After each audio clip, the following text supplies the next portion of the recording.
मजबूरी में, सामाजिक दबाव से, आर्थिक विषमताओं से साथ रह तो रहे हैं, सब जुगाड़ में है कि मेरी नौकरी लगे, मेरी दुकान चले और मैं यहां से। जहां मजबूरी में रहना पड़ रहा है वो परिवार नहीं है, वो क्या है? कारागार है। अब एक बार अवलोकन कर लो कितने भारत में परिवार है और कितने कारागार हैं। परिवार किसे कहते हैं? परिवार कहते हैं परितः विणुते परिवार है, जहां एक दूसरे का चारों ओर से वर्णन कर लिया जाता है, जहां एक दूसरे को संपूर्ण रूप से वर्णन कर लिया जाता है। उसके सुख में, दुख में, हानि में, लाभ में हम उसके साथ जुड़े रहते हैं। उसका हानि लाभ मेरा हानि लाभ, मेरे भाई का दुख मेरा दुख, मेरे भाई का सुख मेरा सुख। जहां ऐसी भावनाओं से ओतप्रोत प्रोत हुए हृदयों वाले मनुष्य रहते हैं, वेद कहता है उस परिवार को स्वर्ग कहते हैं। कैसी स्थितियां हैं समझना आप। महाभारत में धर्मराज युधिष्ठिर अपने भाइयों के साथ वनवास को चले गए और वनवास के समय एक घटना घटी। मैं बहुत सोच करके बता रहा हूं, विस्तार में नहीं जाऊंगा। प्यास लगी भाइयों को और प्यास की निवृत्ति के लिए, जल खोजने के लिए, जल लाने के लिए नकुल को भेजा गया। नकुल लौटकर नहीं आया, सहदेव को भेजा गया।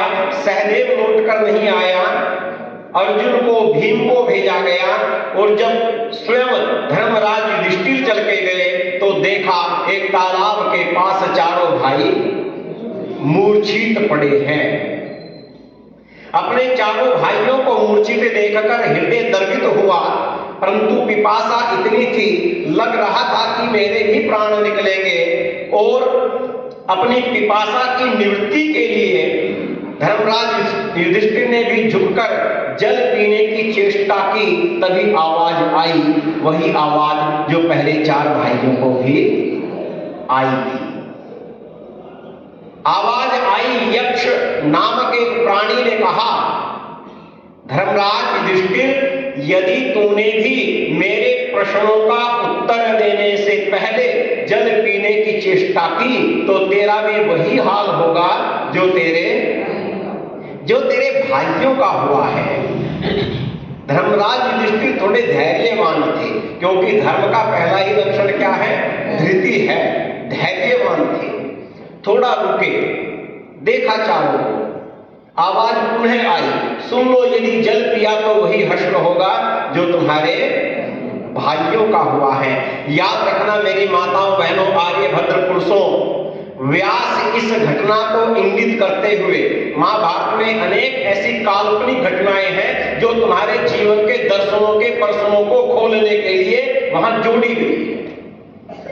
याद रखना, संसार में वो तालाब कहीं नहीं है, वो यक्ष कोई नहीं है। वे जो 5 पांडव वहां हैं, वे भी तुम्हारी ओर इंगित कर रहे हैं।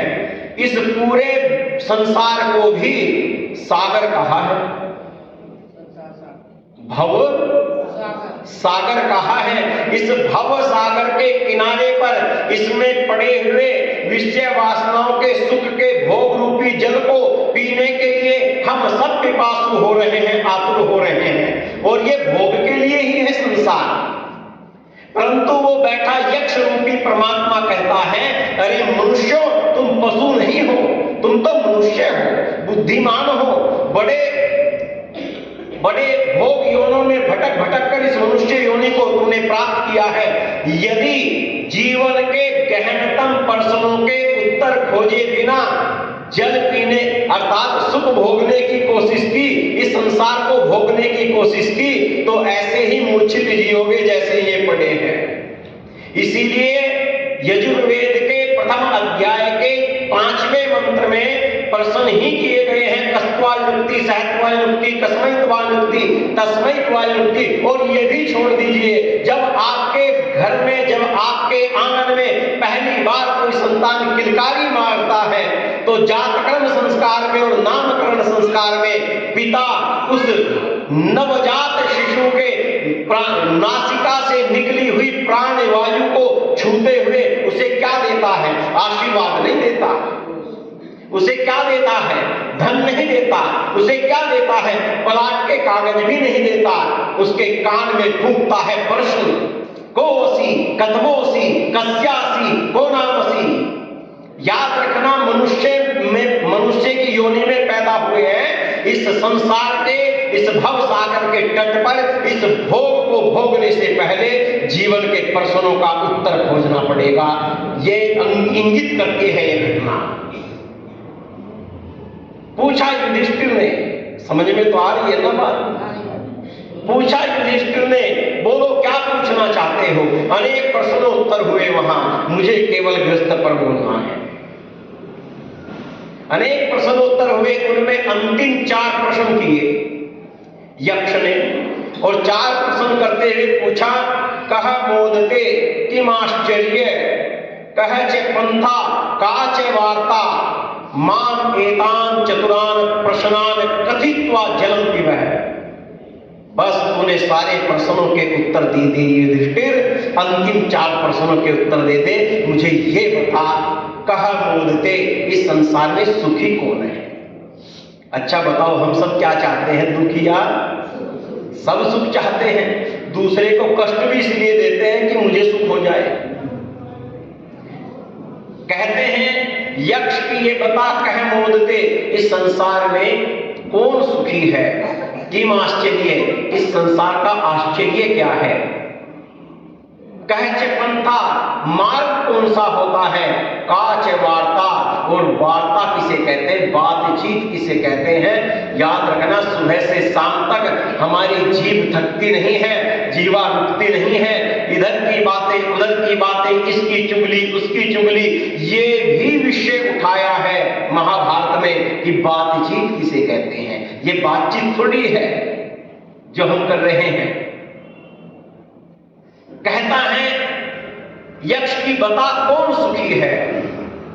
युधिष्ठिर बड़े विनम्र भाव से हाथ जोड़कर सर झुकाकर उत्तर देता हुआ कहता है, सुनो यक्ष, तुमने बहुत गहरी बात पूछी, तुमने बहुत गहरी बात पूछ ली।